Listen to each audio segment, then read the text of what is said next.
So I'm usually known for making things light and witty, but unfortunately for you, today will not be one of those nights because it's not a fun and witty story, right? And I'm going to start with one of my favorite people in the world. As you may know, on April 3rd, 1968, Dr. Martin Luther King addressed a group of supporters at a church in Memphis, Tennessee. And during that speech, he gave us a tremendous image. He spoke about going up to the mountaintop and seeing the promised land. Of course, he's talking about equality and social justice. And I do not intend to compare myself with Dr. King. I don't have the charisma, the skill, the booming voice, any of that. But I do want to borrow on that analogy.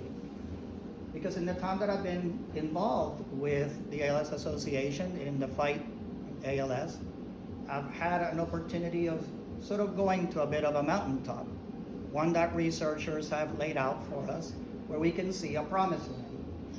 It's a promised land where ALS is a disease of the past, where we're able to stop the progression, we're able to reverse the effects, we're able to stop it altogether. That's my promised land.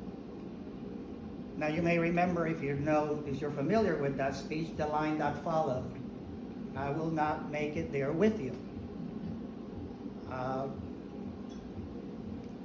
I most likely will not make that promised land with you. And it's just a matter of numbers. I'm 3.5 years into a disease that has an average life expectancy between 3 and 5 years.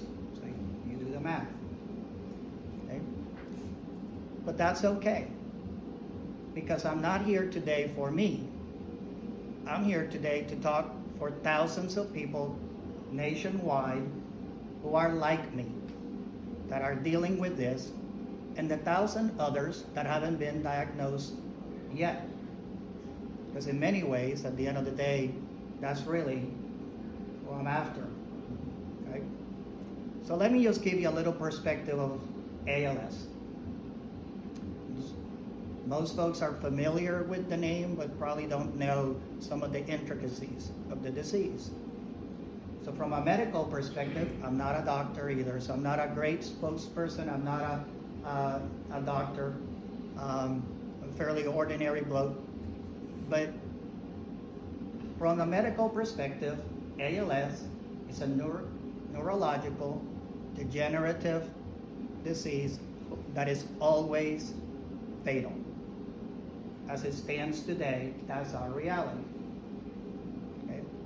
It's a disease that attacks the motor neurons, which I had to learn this. Never knew what a motor neuron was, but now I know. It's those cells that deal with the voluntary muscles in your body. So things like my arms, things like my hands, things like my legs, we all know those.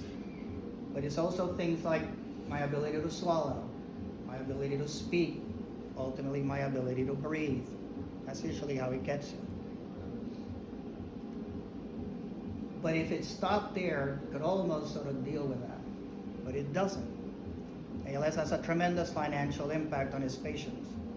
You're looking at $250,000 and up in terms of the financial impact to an ALS family. Why? It's not just doctor bills. It's not just the neurologists and whatnot, therapists and all that. It's about the home renovations that you have to do to make your home accessible.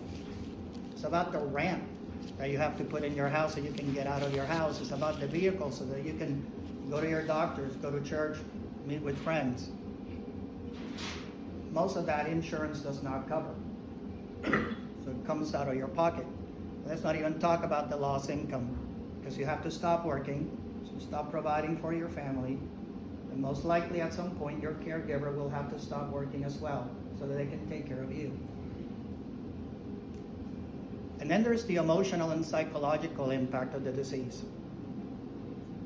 If you can't move, all the things that you treasure, that you cherish doing, are gone. You're no longer playing golf, you're doing sports, you're not playing guitar, whatever musical instrument. But beyond that, you're not hugging your friends and family. You're not getting out on the carpet and playing with your grandchild as he brings out his toy trucks. you're not able to really live that life that you're used to. Because the one thing about ALS is that it's relentless. It's methodical. It takes away from you from the very get-go. And it doesn't stop until it ends by taking your life. Now, here's some good news. And that is that folks with ALS, are pals, right? People with ALS. And what an appropriate name, pals. Because even when we don't know each other, we have each other's back. We have a shared experience that makes us quite unique. And we're able to stand for each other, which is what I'm doing today. Right? But these are some of the most relentless, some of the most dedicated folks that you'll ever meet, because they have every reason to give up, and yet every day that they wake up is a day that they won a battle.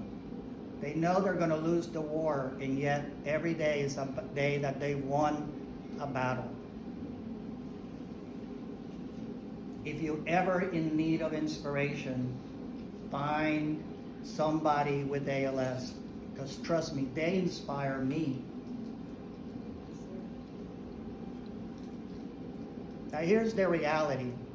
This is a small group, but if I look at all of the associations that you have, perhaps parents, siblings, children, nieces and nephews, close friends, colleagues, and I look at that network in its totality, the reality is that chances are that somebody is going to have an unfortunate conversation that includes the phrase, I have ALS. And so that's my mission today. For one, I want to serve as the motivation for action. On the other hand, it's your role, because you provide the hope. It's through your funding that things will get done. It's through your funding that will get closer to a cure through research. It's through your funding that will continue to get advocacy happening so that we can make the necessary investments. It's through your funding and support that the Florida chapter will continue to do all the things that Ray outlined. Support groups that are critical, because when you're dealing with this kind of pressure, trust me, you need folks around you to lift you up and support you. Not just the patients, it's the caregivers as well. It's the equipment loan program that makes it able to reduce some of that $250,000 financial burden that I alluded to before. It's the resource materials and the financial grants that help you navigate. I didn't know a thing about ALS. Had it not been for the resources that the ALS Association Florida chapter was able to provide to help me navigate through this. Right? And so that's what you represent. So your participation in this inaugural Ice Bucket Bash is a very fun way, but a very important way of advancing this cause forward. And if you have any doubt as to what money can buy, I just want you to think of HIV and what research money was able to do. In my lifetime, I've seen a disease that was 100% terminal be reversed. How many versions of cancer have we seen that were now treatable? I myself am a cancer survivor, and I can stand here today talking to you as a cancer survivor. I will not be able to talk to you as an ALS survivor the way that it is today. And that's our reality. So just think of this. We'll be gathered here probably about 90 minutes. Within that time frame, somebody in this country was diagnosed with ALS. And within that exact same time frame, somebody died of ALS. 90 minutes. So here we are. you know your mission. I've done mine, right? And I'd say this, I would hope that when it's my day and somebody's giving my eulogy, while they may not be able to say I made it to the promised land, they can say that I did my all to make sure that others got there and got there safely. And I can do that only with your help. So I want to thank you so much for your time and attention today. And please, please consider helping us in sponsoring the event. Thank you very much.